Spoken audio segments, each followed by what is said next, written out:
Hi everyone, wish you growing well and welcome to super academy. हमारा judiciary वाला chapter चल रहा था जिसमें मैंने आपको प्रीवियसली 2 लेक्चर में उसको थोड़ा थोड़ा कंप्लीट कराया है। तीसरे लेक्चर में हम न्यायपालिका की शक्तियां पढ़ेंगे। पहले मैं आपको आर्टिकल वाइज समझा दूं, फिर आपको मैं कंसाइज करके उसकी शक्तियां कंबाइन करके पढ़ा दूंगी। ठीक है, हमने आर्टिकल 124 से लेकर 130 तक कंप्लीट कर लिए हैं। ठीक है, पहले आप उनको अच्छे से समझेंगे क्योंकि ये आर्टिकल एक दूसरे से कनेक्टेड रहते हैं, फिर उसके बाद आप न्यायपालिका की शक्तियों पर आएंगे। ठीक है, तो ये हमारा तीसरा लेक्चर है इस जुडिशरी वाली सीरीज़ का, जिसमें मैंने आपको आर्टिकल 124 से 130 में प्रीवियस वीडियो में कंप्लीट करा दिया है। अब 131 से इस वाले लेक्चर में कंप्लीट करेंगे जिसमें न्यायपालिका की शक्तियाँ शुरू होती हैं। ठीक है, सबसे पहले हम पढ़ रहे थे ज्यूडिशरी यानी न्यायपालिका। न्यायपालिका पढ़ रहे थे हम। न्यायपालिका का वर्णन आर्टिकल 124 से 147 तक दिया गया है।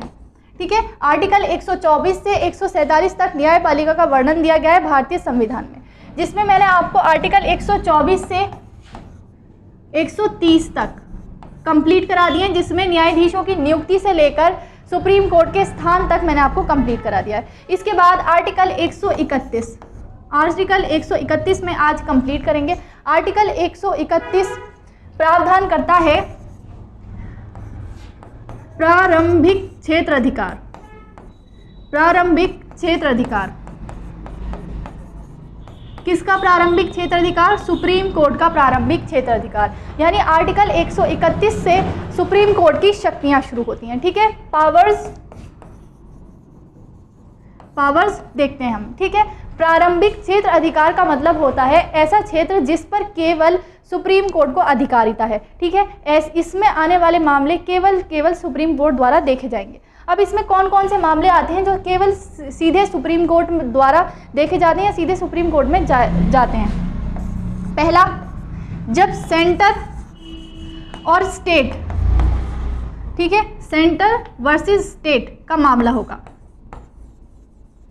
ठीक है, एक तरफ केंद्र और दूसरी तरफ राज्य होंगे तो इससे संबंधित इन दोनों के संबंधित विवाद का मामला सुप्रीम कोर्ट में जाएगा, सीधे सुप्रीम कोर्ट में जाएगा। ये क्या कहलाता है? सुप्रीम कोर्ट का प्रारंभिक क्षेत्र अधिकार। ठीक, फिर दूसरा मामला आता है जब स्टेट, ठीक, कुछ राज्य और कुछ राज्यों में, अन्य राज्यों में विवाद होगा, यानी राज्य के मध्य विवाद होगा, तो ये सुप्रीम कोर्ट का प्रारंभिक क्षेत्र अधिकार है कि इनके विवाद से संबंधित मामले सीधे कहाँ जाएंगे? सुप्रीम कोर्ट में।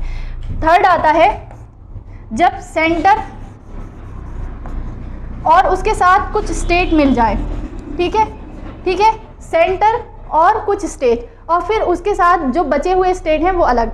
समझ में आया? सेंटर मान लीजिए एक यूनियन हो गया, केंद्र हो गया, फिर उसके बाद 5-6 राज्य उसके साथ मिल जाएं, फिर बचे हुए जो राज्य हैं वो एक तरफ हो जाए और ये दोनों एक तरफ हो जाएं, तो इनमें जो विवाद होगा वो सुप्रीम कोर्ट के प्रारंभिक क्षेत्र अधिकार के अंतर्गत आएगा। ये पीछे पूछा गया है प्रारंभिक क्षेत्र अधिकार का मतलब क्या होता है, प्रारंभिक क्षेत्र अधिकार में किन किन से संबंधित मामले आते हैं, तो इसको ध्यान से पढ़ना है। ये पीछे पूछा गया है, इंपॉर्टेंट है। किस में आता है प्रारंभिक क्षेत्र अधिकार? आर्टिकल 131 में, जिसमें 3 से संबंधित मामले होते हैं। इसके अलावा कोई भी प्रारंभिक क्षेत्र अधिकार में नहीं आता।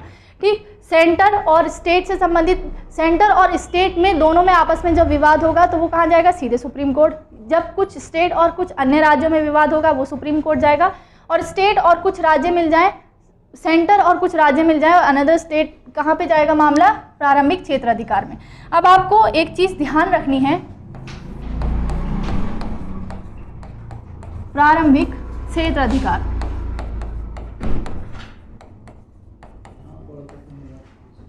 प्रारंभिक क्षेत्र अधिकार में मैंने आपको बताया 3 मामले शामिल हैं। 3 मामलों में इसमें 2 क्राइटेरिया रखे गए हैं। पहला,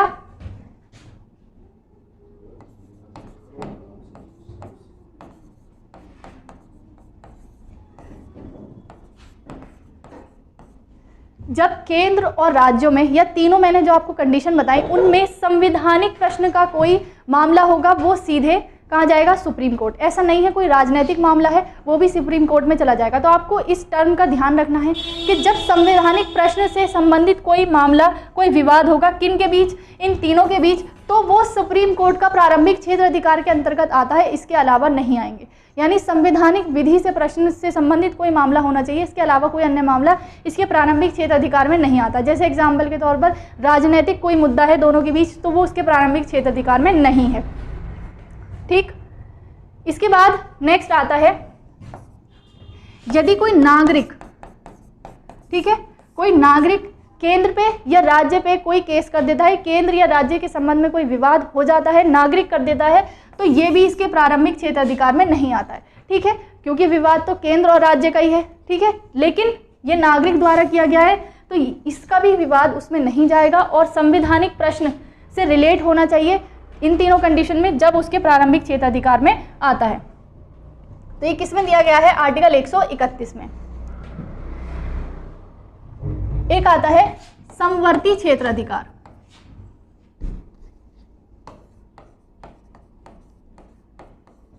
समवर्ती क्षेत्र अधिकार, समवर्ती क्षेत्र अधिकार का मतलब है जब सुप्रीम कोर्ट और हाई कोर्ट दोनों का क्षेत्र उसमें जाता हो, यानी दोनों के पास उस मामले से रिलेटेड शक्तियां प्रावधान हो। ठीक, किसके संबंध में है ये? फंडामेंटल राइट, यानी मौलिक अधिकार से संबंधित कोई भी विषय है वो समवर्ती क्षेत्र अधिकार में जाएगा, यानी उसके संबंध में सुप्रीम कोर्ट के पास भी पावर्स हैं और हाई कोर्ट के पास भी पावर्स हैं। जैसे फंडामेंटल राइट या मौलिक अधिकार से संबंधित मामला आर्टिकल 32 के तहत सुप्रीम कोर्ट भी जा सकता है। ठीक है, आर्टिकल 32 के तहत सुप्रीम कोर्ट भी जा सकता है और आर्टिकल 226 के तहत हाई कोर्ट भी जा सकता है। तो ये किस अधिकार में आएगा? सुप्रीम कोर्ट के समवर्ती क्षेत्र अधिकार, यानी कि इसके समवर्ती, इसके सुप्रीम कोर्ट के साथ साथ ये शक्तियां हाई कोर्ट को भी प्राप्त हैं। तो ये कौन सा क्षेत्र अधिकार कहलाएगा? समवर्ती क्षेत्र अधिकार। इसमें कौन से मामले आते हैं? मूल अधिकार से रिलेटेड मामले आते हैं। ठीक है, मौलिक अधिकार पर आर्टिकल 32 के तहत सुप्रीम कोर्ट को भी अधिकार है रिट जारी करने का और आर्टिकल 226 के तहत हाई कोर्ट को भी अधिकार है रिट जारी करने का। तो समझ में आया? प्रारंभिक क्षेत्र अधिकार का मतलब है जिससे संबंधित मामले केवल सुप्रीम कोर्ट में जा सकते हैं, और समवर्ती क्षेत्र अधिकार का मतलब होता है जिससे संबंधित मामले सुप्रीम कोर्ट और हाई कोर्ट दोनों में जा सकते हैं, यानी जिसके संबंध में दोनों की समान शक्तियां हैं। समझ में आई बात? नेक्स्ट आता है आर्टिकल 132। आर्टिकल 132 ये इसमें आते हैं अपीलीय क्षेत्र अधिकार। अपीलीय क्षेत्र अधिकार, अपीलीय क्षेत्र अधिकार का मतलब है सुप्रीम कोर्ट अंतिम अपीलीय न्यायालय है, अंतिम और सर्वोच्च अपीलीय न्यायालय है। ठीक है, अपीलीय न्यायालय, इसमें लास्ट अपील की जाती है। ठीक है, अपीलीय न्यायालय।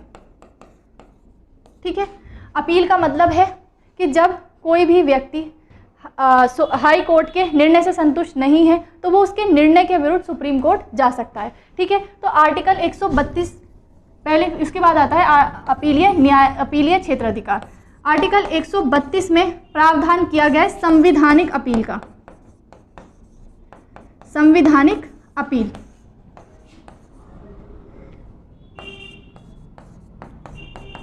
संवैधानिक अपील में वो मामले आते हैं जब हाई कोर्ट ये प्रमाणित कर दे कि इस मुद्दे में संविधान का कोई प्रश्न है जिसको सुप्रीम कोर्ट द्वारा हल किया जाना चाहिए, तो ये संवैधानिक अपील के अंतर्गत आएगा। और कौन सा आर्टिकल के तहत आएगा? आर्टिकल 132। आर्टिकल 132, आर्टिकल 132 संवैधानिक अपील की बात करता है। अपील की मतलब मैंने आपको समझा दिया, जब कोई व्यक्ति हाई कोर्ट के निर्णय से संतुष्ट नहीं है तो वो सुप्रीम कोर्ट में इसके विरुद्ध अपील कर सकता है। ठीक है, इसलिए पहला अपीलीय जो प्रावधान है वो है संवैधानिक अपील। संवैधानिक अपील में वो मुद्दे आते हैं जब जिनमें संविधान का कोई विधि का प्रश्न है, कानून का प्रश्न है, और हाई कोर्ट ये प्रमाणित कर दे कि इसमें संविधान का कोई प्रश्न है और इसे सुप्रीम कोर्ट द्वारा हल किया जाना चाहिए, सुप्रीम कोर्ट का निर्णय इस पर आना चाहिए, तो ये संवैधानिक अपील के अंतर्गत आता है। ठीक है, किस आर्टिकल के तहत? आर्टिकल 132 के तहत। नेक्स्ट आता है आर्टिकल 133। ठीक है, सिविल अपील। सिविल अपील में मामले आते हैं धन से संबंधित, जैसे किराएदारी का मामला, धन से संबंधित जो भी मामले आते हैं वो सिविल अपील में आते हैं। इसमें दो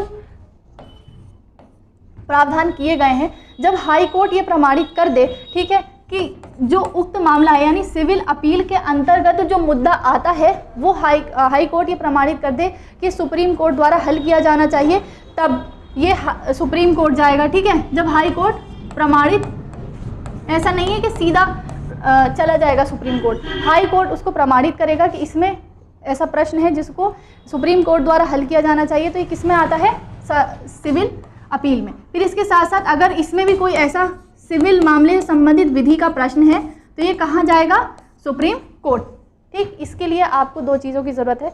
आर्टिकल 133 के तहत सिविल अपील किसी को करनी है तो उसे हाई कोर्ट का प्रमाण पत्र चाहिए कि इसमें इस मुद्दे को सुप्रीम कोर्ट द्वारा हल किया जाना चाहिए, क्योंकि इसमें विधि का प्रश्न है।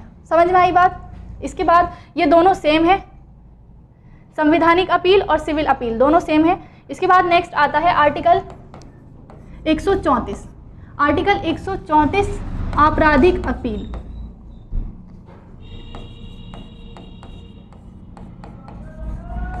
आपराधिक अपील,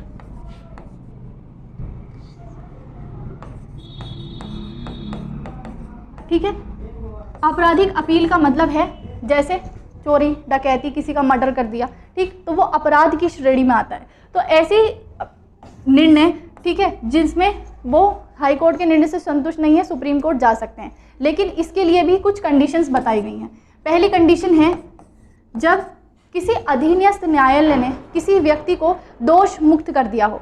अधीनस्थ न्यायालय ने किसी व्यक्ति को दोष मुक्त कर दिया है और हाई कोर्ट ने उसे मृत्युदंड दे दिया, ठीक है। अधीनस्थ न्यायालय, ध्यान से सुनेंगे, अगर कोई मामला आपराधिक अपील के अंतर्गत सुप्रीम कोर्ट जाता है तो उसके लिए दो कंडीशंस चाहिए। पहली कि कोई ऐसा अधीनस्थ न्यायालय ने है जिसको किसी अधीनस्थ न्यायालय ने किसी व्यक्ति को दोष मुक्त कर दिया है, लेकिन हाई कोर्ट में उसका मामला गया है और उन्होंने उसको मृत्युदंड दे दिया है, ठीक है। हाई कोर्ट मृत्युदंड दे दे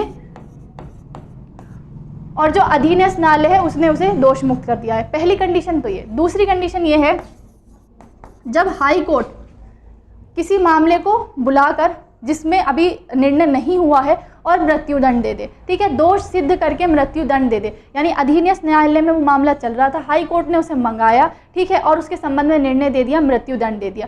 तो इन दोनों के संबंध में जो व्यक्ति है अपील कर सकता है, कहाँ पर, सुप्रीम कोर्ट में। समझ में आया। जब हाई कोर्ट अधीनस्थ न्यायालय के दोष मुक्त के निर्णय को पलटकर उसको क्या दे देगा, मृत्युदंड दे देगा, तो सुप्रीम कोर्ट में चला जाएगा मामला। और हाई कोर्ट अगर मंगाकर उसको मृत्युदंड दे देता है, उस मामले को मंगाकर मृत्युदंड दे देता है व्यक्ति को, ठीक है, तो कहाँ जाएगा मामला, सुप्रीम कोर्ट। तो ये आपराधिक अपील का क्राइटेरिया है। समझ में आया। किसके अंदर दिया गया है, आर्टिकल 134 के अंतर्गत, ठीक है। इतनी बात समझ में आई। फिर आर्टिकल 135,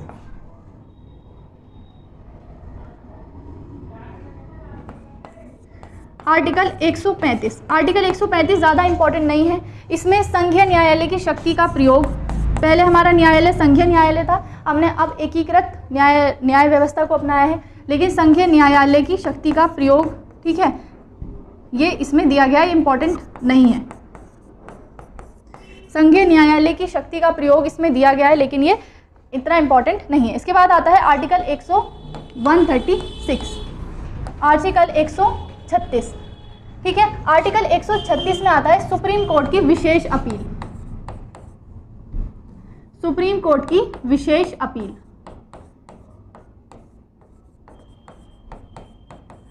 विशेष अपील से संबंधित 3 अपील तो मैंने आपको पढ़ा दी, संवैधानिक अपील, ठीक है, और सिविल अपील, और तीसरी मैंने आपको पढ़ाई आपराधिक अपील। इसके बाद अन्य आती है सिविल अपील, विशेष अपील। विशेष अपील का मतलब है जब सुप्रीम कोर्ट किसी भी मुद्दे को अपने पास बुलाना चाहता है तो उसे विशेष अनुमति के तहत बुला सकता है कि आप इसमें सुप्रीम कोर्ट में अपील कर सकते हैं, तो वो विशेष अपील के अंतर्गत आता है। यानी जब सुप्रीम कोर्ट खुद किसी मुद्दे को अपने पास बुलाना चाहता है निर्णय के लिए, तो वो क्या कहलाती है, विशेष अपील, ठीक है। ये इम्पॉर्टेंट है आपका। आर्टिकल 31, 32, 33, 34, ठीक है। 35 इतना इंपॉर्टेंट नहीं है। 36 सिर्फ आपको याद ध्यान रखना है कि 36 में विशेष अपील का प्रावधान किया गया और कुछ नहीं। इसके बाद आता है आर्टिकल 137। 137 बहुत इंपॉर्टेंट है, इसको ध्यान से रखना है, ध्यान से पढ़ना है, ठीक है। आर्टिकल 137 बहुत ज़्यादा इंपॉर्टेंट है, इसको ध्यान से पढ़ना है। ये पीछे पूछा गया है, जब मैं आपको प्रीवियस ईयर कराऊंगी तो उसमें दिखाऊंगी कि इससे कितने सारे क्वेश्चन इससे पीछे पूछे गए हैं, पुनर्विलोकन की शक्ति,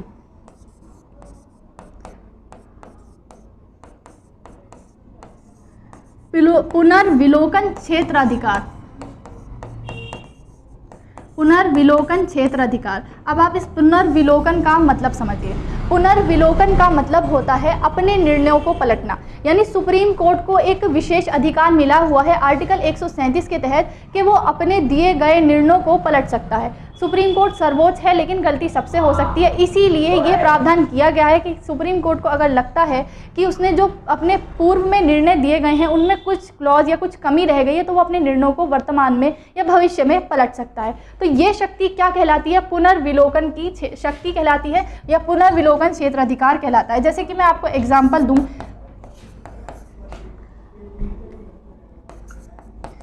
बेरुबाड़ी केस मैंने आपको पढ़ाया था, बेरुबाड़ी केस, जिसमें कहा गया कि प्रस्तावना संविधान का अंग नहीं है। इसमें कहा गया, पहले सुप्रीम कोर्ट ने इस केस के तहत निर्णय दिया कि इस प्रस्तावना संविधान का भाग नहीं है, लेकिन फिर उसके बाद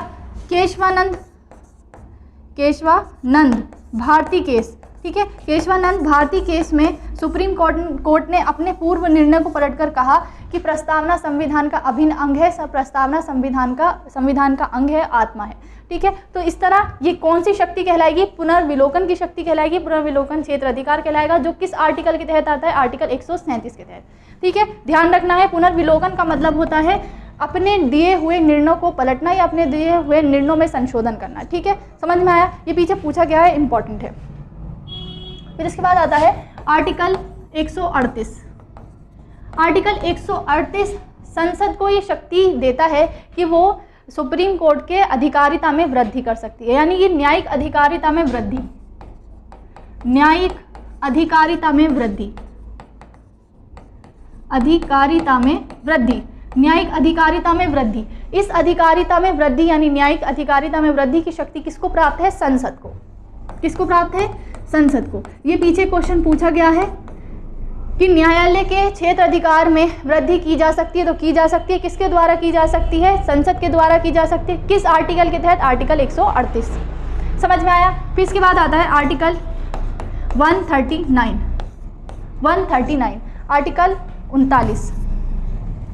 इसमें कहा गया है, जैसे संविधान सुप्रीम कोर्ट को रिट जारी करने का अधिकार किस में दिया गया है? केवल मूल अधिकार के संबंध में सुप्रीम कोर्ट रिट जारी कर सकता है, लेकिन आर्टिकल 139 संसद को अधिकृत करता है कि वो सुप्रीम कोर्ट को अन्य मामलों में रिट जारी करने का अधिकार दे सकती है। ठीक है, ऐसा कानून बना सकती है कि सुप्रीम कोर्ट अन्य मामलों में भी रिट जारी कर सके। तो ये किस में कहा गया है? आर्टिकल 39 में। आर्टिकल 39 संसद को अधिकृत करता है कि वो रिट जारी, अन्य मामलों में रिट जारी करने की शक्ति किसको दे सकता है? सुप्रीम कोर्ट को दे सकता है। ठीक है, इसके साथ हमने उसकी शक्तियां पढ़ी। प्रारंभिक क्षेत्राधिकार, ठीक, जिसमें मामले सीधे सुप्रीम कोर्ट में जाते हैं। समवर्ती क्षेत्राधिकार, जिसमें दोनों को शक्तियां प्राप्त हैं। अपीलीय क्षेत्राधिकार मैंने आपको बता दिए। ठीक है, अब इसको एक बार पीडीएफ से देख लेंगे। 130 तक मैंने आपको पीछे पढ़ा दिया था। सर्वोच्च न्यायालय के क्षेत्राधिकार या शक्तियां। प्रारंभिक क्षेत्राधिकार, प्रारंभिक क्षेत्राधिकार आर्टिकल 131 से शुरू होते हैं, जिसमें पहला अधिकार क्या है? प्रारंभिक क्षेत्राधिकार में कौन कौन से मामले आते हैं? जब केंद्र और राज्य के बीच विवाद होगा, राज्य और राज्य के बीच विवाद होगा, और एक और केंद्र और कुछ राज्य होंगे, दूसरी ओर अन्य राज्य होंगे। ठीक है, ये प्रारंभिक क्षेत्राधिकार में आते हैं। एग्जाम में आपसे सीधा सीधा पूछा गया था कौन कौन से इसके मामले के प्रारंभिक क्षेत्राधिकार में आते हैं। नेक्स्ट है, ये मैंने नोट करके यहाँ नोट डाउन करा है कि केवल वो तथ्य है जिनमें विधि का प्रश्न है वो ही ग्रहण किए जाएंगे। ऐसा नहीं है कि राजनीतिक मामलों में, राजनीतिक मामले हैं, केंद्र और राज्य के बीच राजनीतिक मामलों पर विवाद है, वो भी उसके प्रारंभिक क्षेत्राधिकार में चले जाएंगे। ठीक है, इसके साथ साथ राष्ट्रपति और उपराष्ट्रपति के निर्वाचन से संबंधित मामला ही पीछे पूछा गया है। राष्ट्रपति और उपराष्ट्रपति से के निर्वाचन से संबंधित मामला सीधे सुप्रीम कोर्ट में जाता है। ठीक है, लेकिन ये इसका प्रारंभिक क्षेत्राधिकार नहीं है, ये मूल अधिकारिता के तहत नहीं आता है। ये आपको ध्यान रखना है, इसको नोट करेंगे। इंपॉर्टेंट फैक्ट है कि राष्ट्रपति और उपराष्ट्रपति के निर्वाचन से संबंधित मामला सुप्रीम कोर्ट में जाता है, लेकिन ये इसके मूल अधिकार क्षेत्र में नहीं आता। ठीक है, फिर नेक्स्ट है समवर्ती प्रारंभिक क्षेत्र अधिकार, जिसमें दोनों को समान शक्तियां प्राप्त हैं। कौन से अधिकार के तहत? मूल अधिकारों में। ठीक है, मूल अधिकारों के संबंध में आर्टिकल 32 और 226 के तहत दोनों को रिट जारी करने का अधिकार है। फिर अपीलीय क्षेत्र अधिकार, अपीलीय क्षेत्र अधिकार में आता है सुप्रीम कोर्ट अंतिम अपीलीय न्यायालय, उसे सभी उच्च न्यायालयों के निर्णयों के विरुद्ध अपील सुनने का अधिकार है। ये 4 वर्ग होते हैं। संवैधानिक अपील मैंने आपको बताई, जब संविधान के संबंध में कोई प्रश्न होगा, ठीक है, अंतिम आदेश के विरुद्ध अपील उच्चतम न्यायालय में की जा सकती है, जिसमें उच्च न्यायालय, ठीक है, उच्च न्यायालय यानी हाई कोर्ट प्रमाणित कर दे, हाई कोर्ट के प्रमाण पत्र की आवश्यकता है, उसके बाद ये सुप्रीम कोर्ट में जा सकता है। ठीक है, कि उक्त मामले में संविधान की व्याख्या का कोई महत्वपूर्ण प्रश्न है जिसे सुप्रीम कोर्ट द्वारा हल किया जाना चाहिए। फिर उसके बाद आर्टिकल 133, आर्टिकल 133 सिविल मामलों में उच्चतम न्यायालय में अपील के बारे में है। इसके अनुसार किसी उच्च न्यायालय द्वारा सिविल मामले में दिए गए निर्णय के विरुद्ध अपील कहाँ की जा सकती है? सुप्रीम कोर्ट में। इसमें 2 क्राइटेरिया बताएं, विधि का व्यापक महत्व का कोई प्रश्न हो और उच्चतम न्यायालय के अनुसार इसका निर्णय सुप्रीम कोर्ट द्वारा दिया जाना अनिवार्य हो या आवश्यक हो। ठीक है, फिर इसके बाद आता है आपराधिक अपील। ठीक है, क्रिमिनल मैटर्स में, आपराधिक मामलों में इसके लिए 3 क्राइटेरिया मैंने आपको बताए।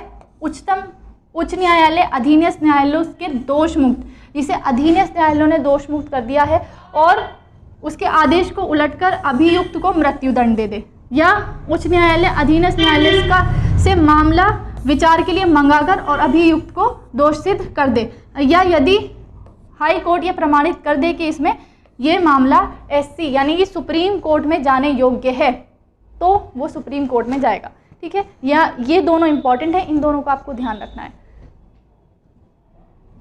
फिर नेक्स्ट है 135, जिसके अनुसार संघीय न्यायालय की प्रायोज्य शक्तियां और अधिकारिता के प्रयोग के संबंध में दी गई है, इतना इंपॉर्टेंट नहीं है। आर्टिकल 136 के अनुसार उच्चतम न्यायालय अपने विवेकानुसार भारत के किसी भी न्यायालय या अधिकरण में द्वारा दिए गए किसी निर्णय, दंडादेश या आदेश के विरुद्ध अपील के लिए विशेष इजाज़त दे सकता है, यानी विशेष तौर पर वो इजाज़त दे सकता है कि आप अपील कर लीजिए। कहाँ? Supreme court. न्यायिक पुनर्विलोकन की शक्ति मैंने आपको बताई। अपने निर्णय को परिवर्तित करने का अधिकार किस में आता है? आर्टिकल 137 में अपने निर्णयों को परिवर्तित करने का अधिकार है। मैंने आपको एग्जाम्पल भी दिया। आर्टिकल 138 के तहत संसद उच्चतम न्यायालय के अधिकारिता में वृद्धि कर सकती है, उच्चतम न्यायालय की अधिकारिता में वृद्धि कर सकती है। फिर उसके बाद आर्टिकल 139, मूल अधिकारों के अलावा सुप्रीम कोर्ट को रिट जारी करने का अधिकार नहीं है, लेकिन 139 संसद को विधि द्वारा उच्चतम न्यायालय को भी किन्हीं अन्य प्रयोजनों के लिए रिट जारी करने की शक्ति दे सकता है, जैसे हाई कोर्ट को प्राप्त है। ठीक,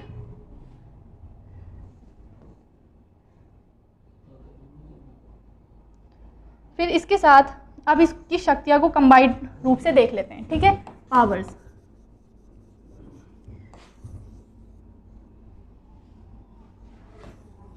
पावर्स, ठीक, पहले हमने पढ़े प्रारंभिक क्षेत्र अधिकार।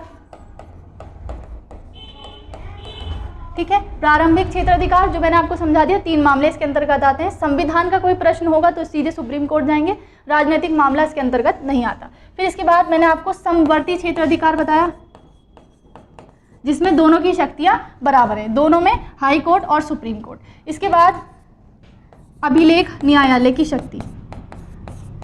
अभिलेख न्यायालय भी इसकी एक पावर है, शक्ति है, जिसमें इसके जितने भी अभिलेख हैं, रिकॉर्ड्स हैं, वो साक्ष्यात्मक रूप में रखे जाते हैं।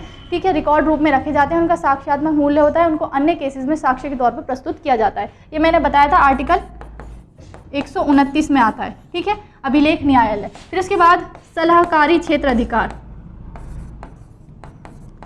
सलाहकारी क्षेत्र अधिकार यह भी आगे पढ़ाऊंगी। आर्टिकल 143, आर्टिकल 143 सुप्रीम कोर्ट को सलाहकारी अधिकार देता है, ये सलाहकारी शक्ति देता है, जिसके तहत राष्ट्रपति सुप्रीम कोर्ट से सलाह मांगते हैं और सुप्रीम कोर्ट को देनी होती है। फिर इसके बाद आता है, नेक्स्ट है न्यायिक शक्तियाँ या न्यायिक अधिकार।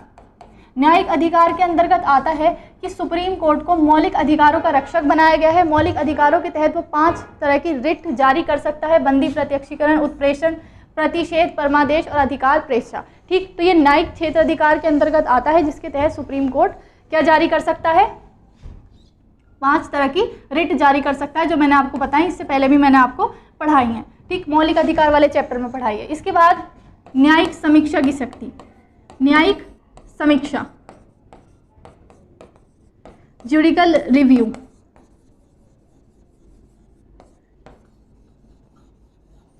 जुडिकल रिव्यू का मतलब होता है, ये मैं आपको अलग से भी पढ़ाऊंगी, इंपॉर्टेंट है, पीछे पूछा गया है। जुडिकल रिव्यू का मतलब होता है आर्टिकल, जैसे आर्टिकल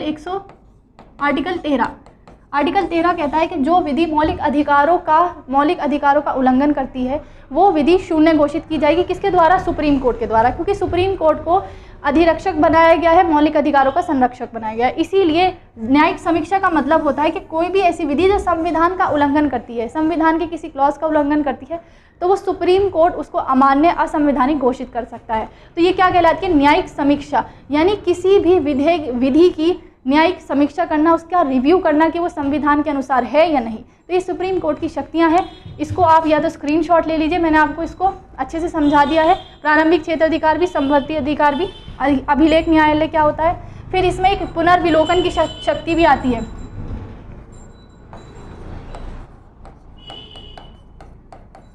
ठीक है, पुनर्विलोकन मैंने आपको बताया, अपने निर्णयों को परावर्तित करने का अधिकार, तो ये सुप्रीम कोर्ट को प्राप्त है, अपने निर्णयों को परावर्तित करने का अधिकार, जिस पे किसी अन्य न्यायालय द्वारा प्रश्न चिन्ह नहीं लगाया जा सकता। तो ये सब पावर्स है न्यायालय की, जो इस वाले चैप्टर में हमने कंप्लीट कर ली। ठीक है, इसका स्क्रीनशॉट ले लेंगे। इसके साथ आपका जो सुप्रीम कोर्ट की पावर्स वाला चैप्टर था वो कंप्लीट हो गया। अलग अलग इसलिए पढ़ाया ताकि आपको थोड़ा सा भी कंफ्यूजन ना हो इसके अंतर्गत। ठीक है, इसका नोट्स ज़रूर बना लेना, चाहे आप ये फ्लो चार्ट बना के और उसके आगे थोड़ा थोड़ा आर्टिकल्स और इसमें इसका मतलब क्या होता है ये लिख लीजिए, इससे आपका काम चल जाएगा, रिवीजन में हेल्पफुल हो जाएगा। ठीक, नोट ज़रूर बना रहे हैं। Thank you so much.